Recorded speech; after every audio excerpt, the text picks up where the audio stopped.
여러분 안녕하십니까? 계속해서 대구 경북 소식 전해드립니다. 중복인 오늘 대구와 경북 대부분 지역에 폭염특보가 발효 중인 가운데 대구는 올 들어 가장 높은 36.1도를 기록했습니다. 포항과 경주가 35.9도, 영덕 35.4, 구미도 34.6도까지 올라 대부분 지역에서 올해 최고치 기온을 갈아치웠습니다. 오늘 밤 늦게 일부 지역에서는 돌풍과 천둥, 번개가 동반한 소나기가 내리는 곳이 있겠습니다. 내일은 구름이 많이 끼는 가운데 대구의 아침 최저 기온이 26도로 오늘 밤에도 사흘째 열대야가 나타나겠고 낮 기온도 34도까지 오르면서 무더위가 이어지겠습니다. 대구 기상지청은 당분간 낮 기온이 33도 이상 오르면서 무덥겠고 밤에도 열대야가 나타나는 곳이 많겠다며 건강관리에 유의해 줄 곳을 당부했습니다. 풍력과 태양광 등 신재생 에너지 사업이 본격 추진되면서 곳곳에서 주민 반발이 일고 있습니다. 환경 훼손과 소음 등이 주요 이유인데 관련 에너지 사업 허가가 급증하는 만큼 갈등도 증가할 것으로 보입니다. 보도에 김철승 기자입니다. 산 등성이에 줄지어 들어선 풍력 발전기. 한때는 약간의 낭만도 더해져 관광 자원으로도 주목받았으나 지금은 갈등의 요인이 되고 있습니다. 포항의 대표적인 청정 지역인 죽장면.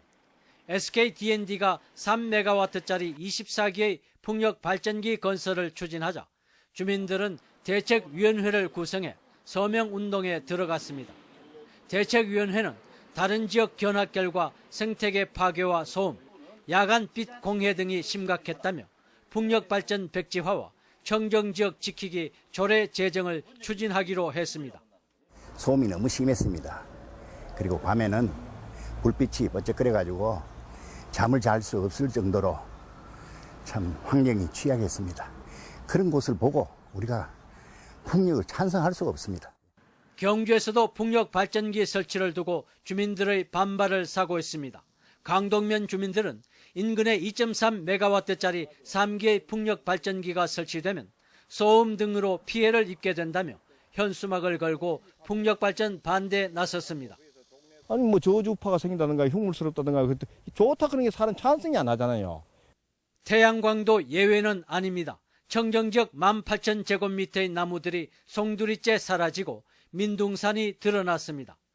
2.9메가와트 태양광 발전 추진에 주민 130여 명은 토사 유출에 따른 농사 지장 등을 이유로 포항시에 진정서를 냈습니다. 포항시가 지난해와 올해 허가한 풍력 발전만 7곳, 태양광은 허가 변경을 포함해 46곳으로 본격적으로 사업이 추진되면 민원 또한 급증할 것으로 보여 대책 마련이 시급합니다. MBC 뉴스 김철승입니다. 성주군 유림단체 연합회는 오늘 청와대 인근 서울 청운효자동 주민자치센터 앞에서 성주군 사드 배치 확정 반대를 위한 상소문을 낭독하고 기자회견을 열었습니다. 상소문에는 밤마다 촛불 하나에 마음을 담아 사드 배치 저지 투쟁에 나서고 있는 성주 군민들의 심정이 담겨 있습니다. 이들은 상소문을 청와대에 전달한 뒤 정세균 국회의장을 만나 사드 배치 철회를 요구하는 호소문을 전달했습니다. 사드 배치 반대 대구 경북 대책위원회는 논평을 내고 김관용 경상북도지사의 제3후보지로는 한반도 내 사드 배치를 반대하는 성주 군민들의 의사에 반하는 것은 물론 사드가 북핵으로부터 국민을 보호하는 군사적 효용성이 없다는 점에서도 대안이 될 수 없다고 지적했습니다. 또 유일한 대안은 정부가 스스로 사드 결정을 철회하는 것뿐이라며 김 지사는 성주 군민의 사드 배치 철회 요구를 중앙정부에 전달하는 데 앞장서야 한다고 요구했습니다. 교육부가 전국 시도 교육청에 일방적인 사드 홍보 교육을 요청해 논란이 되고 있습니다. 교육부의 자료에는 사드가 배치되더라도 주민 건강과 환경에 영향이 없도록 입지가 선정됐다는 국방부 홍보 자료와 사드 레이더빔이 위쪽으로 향해 사람이나 농작물에 영향을 미치지 않는다는 등 일방적인 정부 홍보만 담고 있습니다. 경북교육청은 각 시군 교육지원청에 공문을 보냈고 대구교육청은 방학 중인 데다 민감한 문제라 후속 조치를 결정하지 못했다고 밝혔습니다.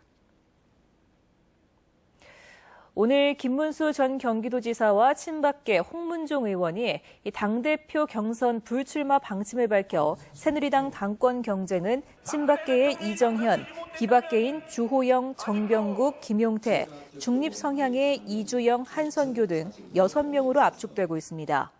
새누리당 선거인당 34만 명 가운데 대구 경북 선거인단이 약 20%를 차지하고 있고 대구 경북 선거인단은 투표 참여율이 높아 지역 새누리당 표심이 주호영 후보를 얼마나 지지할지가 주의원의 당권 가능성에 큰 영향을 줄 것으로 보입니다. 대구시에 따르면 영남권 신공항 용역 수행기관인 파리공항공단 엔지니어링의 최종 용역 보고서가 지난 24일 국회 용역검증단을 통해 대구시에 전달됐습니다. 대구시 공항추진단은 900페이지 분량의 이 보고서를 사전 검토한 뒤 다음 달 초쯤 미국과 호주 등 해외 공항 전문기관 두세 곳과 검증 계약을 체결해 김해공항 확장성 문제와 대구 경북 접근성 개선 방안 등을 중점 검증할 계획입니다. 한국감정원이 발표한 올해 2분기 상업용 부동산 통계에 따르면 대구 지역 사무실의 공실률은 18.3%, 경북 지역은 18.2%로 전국 평균인 13.4%보다 5%포인트가량 웃돌고 있습니다. 또 대구 지역의 중대형 상가의 공실률은 12.2%, 경북은 16.1%로 전국 평균보다 각각 1.7%포인트, 5.6%포인트 높습니다.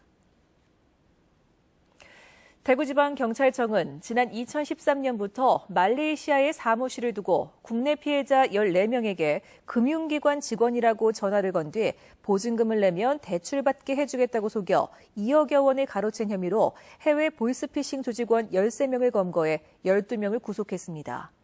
경찰 조사 결과 이들 중 일부는 국내 보이스피싱 조직에서 일하다가 단속이 되자 말레이시아로 옮겨 새로운 보이스피싱 조직을 만든 것으로 드러났습니다. 대구 달성경찰서는 가스배관을 타고 남의 집에 몰래 들어가 금품을 훔친 혐의로 24살 박모 씨 등 2명을 구속했습니다. 이들은 지난해 9월부터 최근까지 달성군 일대에서 빌라에 침입하고 다른 한 명은 망을 보는 수법으로 14차례에 거쳐 금품을 훔친 혐의를 받고 있습니다. 대구 경북 소식이었습니다.